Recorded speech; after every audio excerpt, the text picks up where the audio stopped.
Hello viewers, তোমরা সবাই কেমন আছো? আশা করছি তোমরা সবাই অনেক ভালো আছো। আজকে আমি তোমাদেরকে আমার গণিত পঞ্চম শ্রেণীর 122 নম্বর পৃষ্ঠাটা সুন্দর করে বুঝিয়ে সমাধান করে দেখাবো। তোমরা ভিডিওটা প্রথম থেকে শেষ পর্যন্ত মন দিয়ে দেখতে থাকো, ঠিক আছে? আগে সমস্ত পৃষ্ঠা আমি অলরেডি সব সমাধান করে দিয়েছি। যে সমস্ত বন্ধুরা এখনও দেখোনি, আজকের ভিডিও ডেসক্রিপশন বক্সে প্লেলিস্টের লিঙ্ক দেওয়া আছে, ওখানে ক্লিক করে ভিডিওগুলোকে দেখে নেবে। ভিডিও শুরু করার আগে তোমাদের কাছে একটা ছোটো অনুরোধ, যারা এখন আমাদের চ্যানেলকে সাবস্ক্রাইব করে তারা প্লিজ চ্যানেলকে সাবস্ক্রাইব করে দিও। আর যারা সাবস্ক্রাইব করে রেখেছো তাদেরকে অসংখ্য অসংখ্য ধন্যবাদ। এখানে 122 নম্বর পৃষ্ঠায় কী বলছে দেখো, আগের পৃষ্ঠাতে আমরা করে এসেছিলাম, বলছে আয়তকার জমির জন্য ফাঁকা ঘরে সঠিক সংখ্যা দেই। দেখো এখানে পরিসীমা বলে দিয়েছে, প্রস্থ বলে দিয়েছে, দৈর্ঘ্য বের করতে হবে, বা কোথাও দৈর্ঘ্য বলে দিয়েছে, পরিসীমা বলে দিয়েছে, প্রস্থ বের করতে হবে। তাহলে এটা আমরা কী করে বের করি? প্রথমে আমাদের কী করতে হবে? অর্ধ পরিসীমা বের করতে হবে। আয়তক্ষেত্রে জমির পরিসীমার সাথে 2 ইন্টু দৈর্ঘ্য যোগ প্রস্থ, তাই তো? তাহলে প্রথমে আমরা অর্ধ পরিসীমা বের করতে হবে, আর যেটাই আমরা অর্ধ পরিসীমা পাবো সেটাই হবে দৈর্ঘ্য আর প্রস্থের সমষ্টি। তাহলে প্রস্থ যদি বলে দেয়, তাহলে যেটা দৈর্ঘ্য প্রস্থের সমষ্টি পাবো সেখান থেকে প্রস্থ বাদ দিলে আমরা দৈর্ঘ্য পেয়ে যাবো, ঠিক আছে? বুঝতে পেরেছো? দেখো আমার খাতা দিকে একটু চোখ রাখো। দেখো প্রথমে আমি এটাকে 1 নম্বর দাগেরই একটা নাম দিয়ে দিলাম। কি আছে এখানে? দেখো পরিসীমা বলে দিয়েছে, প্রস্থ বলেছে। তাহলে আমরা কি করব? অর্ধেক পরিসীমা বের করব। তাহলে অর্ধেক পরিসীমা সমান অর্ধেক পরিসীমা, তাহলে কত? 100। অর্ধেক মানে কি? ভাগ করতে হবে, হাফ করতে হবে। 2 দিয়ে ভাগ করলাম, 100 হয় তো 2, এটাকে ভাগ করলে কত হয়? 50 মিটার। তাহলে দেখো, তাহলে এই 50 মিটার হবে কি? দৈর্ঘ্য ও প্রস্থের সমষ্টি। তাহলে দৈর্ঘ্য ও প্রস্থের সমষ্টি, দৈর্ঘ্য ও প্রস্থের সমষ্টি কত? 50 মিটার, ঠিক আছে? তাহলে এখানে প্রস্থ কত বলে দিয়েছে? প্রস্থ বলে দিয়েছে কত? 20 মিটার। তাহলে অতএব দৈর্ঘ্য সমান কত? 50 মিটার। দৈর্ঘ্য প্রস্থ সমষ্টি 50 ছিল, 50 থেকে প্রস্থ বলে দিচ্ছে, বাদ দেবো। তাহলে কত? 30 মিটার। বুঝতে পেরেছো? তাহলে এখানে হবে তোমার 30 মিটার হবে, ঠিক আছে? এখানে বসবে 30 মিটার। তাহলে এখানে সুন্দর করে বসিয়ে দিই যে 30 মিটার, 30 মিটার। তারপরেটা একই রকমভাবে অঙ্ক। দেখো তাহলে আমরা তারপরে কি করব? এখানে দেখো তারপরটা, এখানে দেখো কি বলেছে যে পরিসীমা 150 বলেছে, পরিসীমা 150 বলেছে, দৈর্ঘ্য বলেছে 50। তাহলে প্রস্থ বের করতে হবে। তাহলে আমরা লিখবো যে অর্ধেক পরিসীমা কত? 150 মিটার। তাহলে 150 মিটার। তাহলে দৈর্ঘ্য ও প্রস্থের সমষ্টি হবে, 150 মিটার ভাজিত 2, ঠিক আছে? একে আমাদের ভাগ করতে হবে। ভাগ করলে কত হবে? ভাগ করলে হবে 75 মিটার। 75 মিটার। তাহলে দৈর্ঘ্য ও প্রস্থের সমষ্টি হবে কত? ওই 75 মিটারটা দৈর্ঘ্য প্রস্থের সমষ্টি হয়ে যাবে। তাহলে এখানে দৈর্ঘ্য কত বলে দিচ্ছে?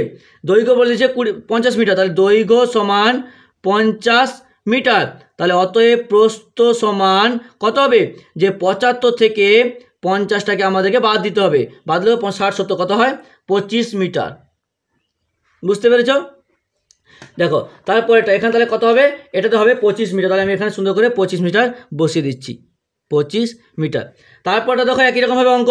তাহলে পরিসীমা বলেছে, একই রকমভাবে বের করবো যে অর্ধেক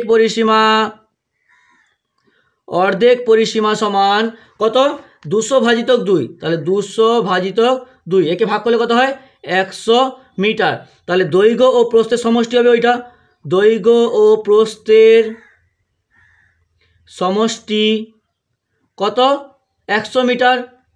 তাহলে প্রস্থ কত? এখানে দেখো প্রস্থ কত বলেছে? 40 মিটার বলেছে। তাহলে প্রস্থ বলেছে 40 মিটার। তাহলে দৈর্ঘ্য কত হবে? যে 100 বিয়োগ 40। কারণ কি? দৈর্ঘ্য প্রস্থের সমষ্টি 100 বলে দিয়েছিল, প্রস্থ 40 বলেছে, তাহলে দৈর্ঘ্য বিয়োগ করলেই পেয়ে যাবো। তাহলে কত হবে? 60 মিটার।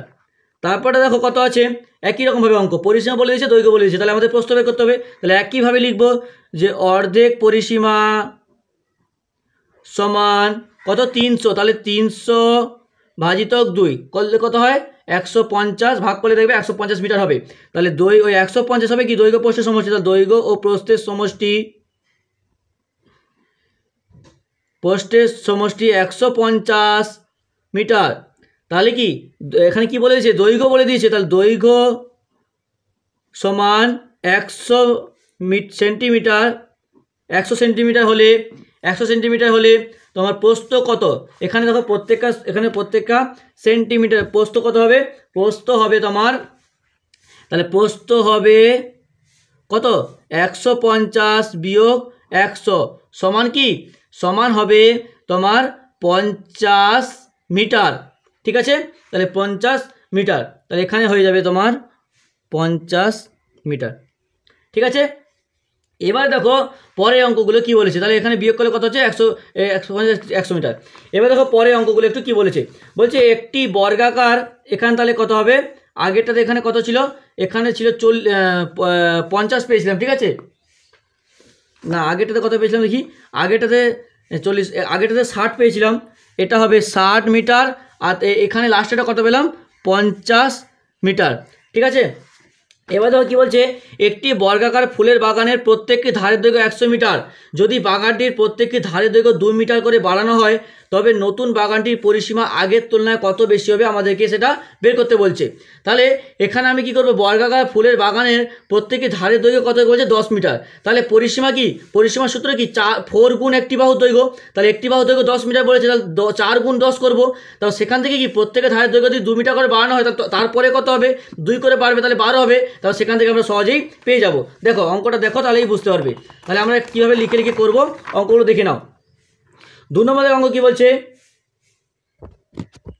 যে বর্গাকার ফুলের, লিখবো যে বর্গাকার ফুলের বাগানের প্রত্যেক ধারের দৈর্ঘ্য কত 10 মিটার, তাহলে বর্গাকার ফুলের বাগানের পরিসীমা, তাহলে পরিসীমা কি হবে, পরিসীমার সূত্র কি 4 গুণ একটি বাহুর দৈর্ঘ্য, 4 গুণ একটি বাহুর দৈর্ঘ্য, তাহলে 4 গুণ একটি বাহুর দৈর্ঘ্য 10 আছে, তাহলে 10 তারিখে তো 40 মিটার। এবার দেখো কি বলছে, যে প্রত্যেকটি ধারের দৈর্ঘ্য 2 মিটার করে বাড়ানো হলো, তাহলে প্রত্যেকটি ধারের দৈর্ঘ্য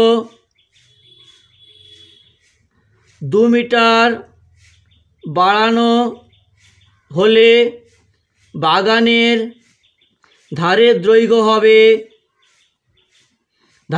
হবে সমান কত, 10 যোগ 2, 10 ছিল 2 মিটার বাড়ানো হয়েছে, তাহলে কত 12 মিটার। তাহলে নতুন বাগানটির পরিসীমা কত হবে, পরিসীমা কত 4 গুণ একটি বাহু দৈর্ঘ্য, একটি বাহু দৈর্ঘ্য কত 12, 12 4 48 মিটার। তাহলে এবারে কি বলেছে দেখো, যে বাগানটির পরিসীমা আগের তুলনায় কত বেশি, তাহলে নতুন বাগানটির পরিসীমা আগের তুলনায়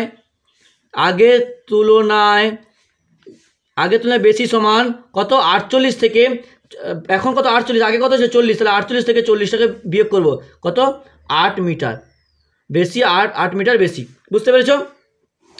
এবার তো 3 নম্বর থেকে অঙ্ক একই রকম, একটি আয়তাকার পার্কের দৈর্ঘ্য 25 মিটার, প্রস্থ 15 মিটার, যদি পার্কটির প্রত্যেকটি ধারের দৈর্ঘ্য 2 মিটার করে বাড়ানো হয় তাহলে নতুন বাগানটির পরিসীমা আগের থেকে কত বেশি হবে সেটা বের করতে হবে। তাহলে ধারের পার্কের দৈর্ঘ্য কত 25 মিটার ও প্রস্থ 15 মিটার, ঠিক আছে। তাহলে লিখে পার্কের দৈর্ঘ্য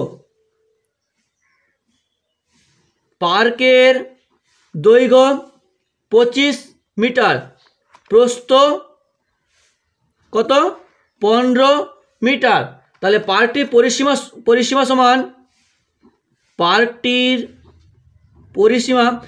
পরিসীমার সূত্র কি 2 গুণ দৈর্ঘ্য যোগ প্রস্থ, তাহলে 2 গুণ দৈর্ঘ্যটা কত 25 মিটার, প্রস্থ কত 15 মিটার, যোগ করব, তাহলে 2 গুণ 15 আর 25 যোগ করলে 25, 35 আর 5 40, ঠিক আছে, তাহলে 40, তাহলে 40 দুগুণে 80 মিটার।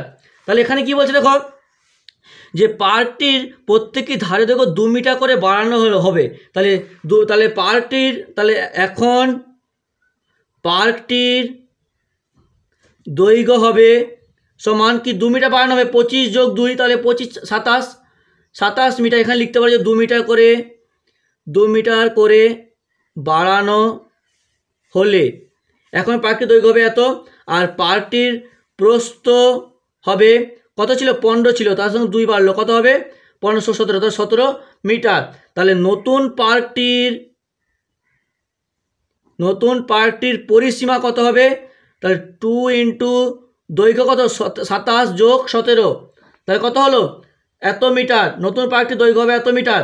তাহলে এখানে দেখো 2 গুণ 27 আর 17 যোগ করলে হয় তোমার 44, তাহলে সমান 44 দুগুণে 88 মিটার। এবার দেখো আগের থেকে কত বেশি, তার নতুন বাগানটির পরিসীমা, অতএব নতুন বাগানটির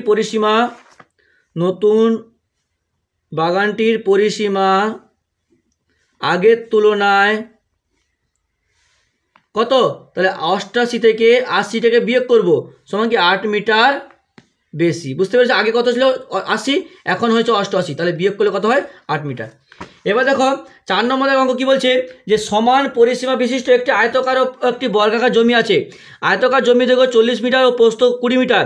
প্রতি মিটার বেড়ার জন্য 7 টাকা খরচ হলে বর্গাকার জমিটির চারপাশে বেড়া দিতে কত খরচা হবে, আমাদেরকে সেটা বের করতে বলছে। তাহলে পরিসীমা কত, পরিসীমা তাহলে আমরা আগে বের করে নেবো, যে পরিসীমা বের করব, তাহলে আগে বের করে নিই, ঠিক আছে।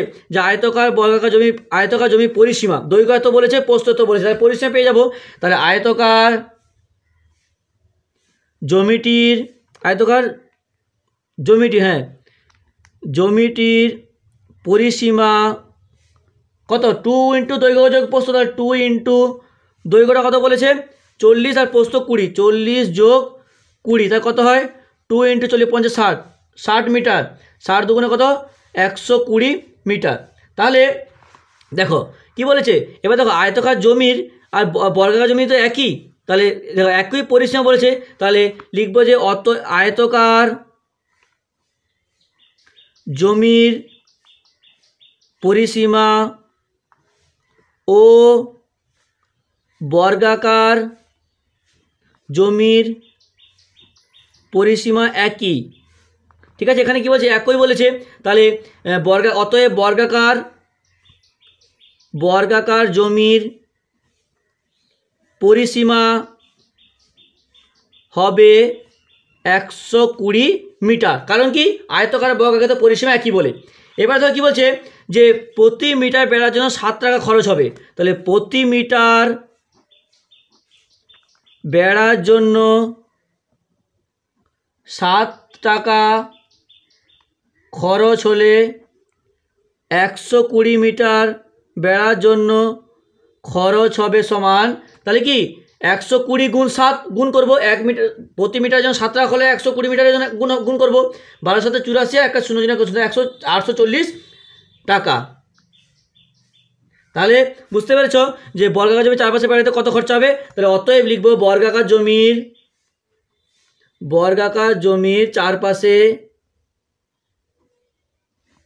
বেড়া দিতে 840 টাকা খরচ হবে। এবার দেখো 5 নম্বরের অঙ্কটা কি বলেছে, 5 নম্বরের অঙ্ক কি বলছে, যে একটি জমি একটা দিয়েছে, ঠিক আছে, বলছে EFD আয়তকার জমি পরিসীমা। দেখো আয়তকার ক্ষেত্র কি হয়, বিপরীত বাহুগুলো সমান হয়, তাহলে এখানে 12 মিটার বলেছে মানে এটাও 12 মিটার হবে।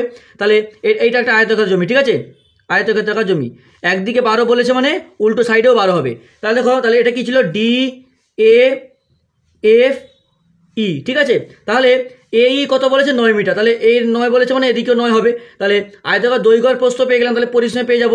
তাহলে পরিসীমা সমান কত, কি পরিসীমা সমান কি দৈর্ঘ্য 2 ইন্টু দৈর্ঘ্য যোগ প্রস্থ, দৈর্ঘ্য কত 12, প্রস্থ কত 9, তাহলে 2 ইন্টু 12 9 গুণ করলে কত, যোগ করলে 12, 13 14 15 16 17 18 19 21, তাহলে 21 দুগুণে কত 42, তাহলে 42 মিটার।